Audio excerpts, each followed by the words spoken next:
morning to all of you or magandang umaga sa inyong lahat. So ngayon, try ko magawa ng cinematic video or with the use of the Musa Mini MX. So ito ang gagamitin ko sa paggawa ng cinematic video. Then also, try ko ngayon is using also the tracking ng Musa Mini MX with the use of Genie apps. So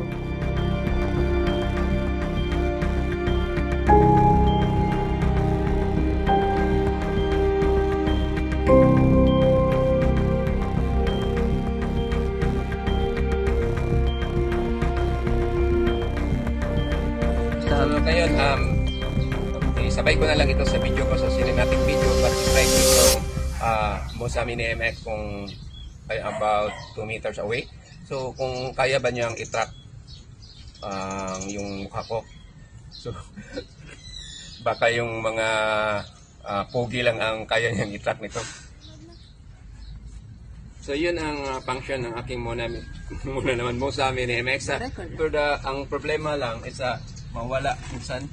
So sana hindi siya mawala para mapatuloy yung pagtatrabaho ko like what I'm doing now. So mahirap pag magpunta ko ng camera man. So this video is dagdag ko lang sa cinematic video ko nga ginawa ko.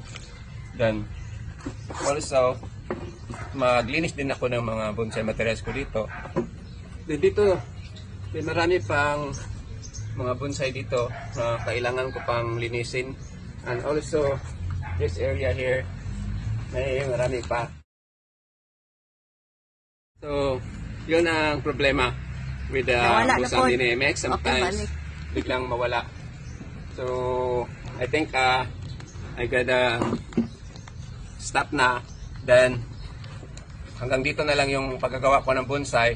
Tapos is mag-edit na ko yung sabi ko sa inyo kanina nga magawa ko ng video with using the Musa Mini MX. So just hope na maganda yung pagkagawa because parang nag-experiment din ako kasi natutuwa ako with my Musa Mini MX gimbal. So same pa rin itong mga materials ko dito is everyday kailangang i-maintain. So let's go! Gawa na tayo ng video.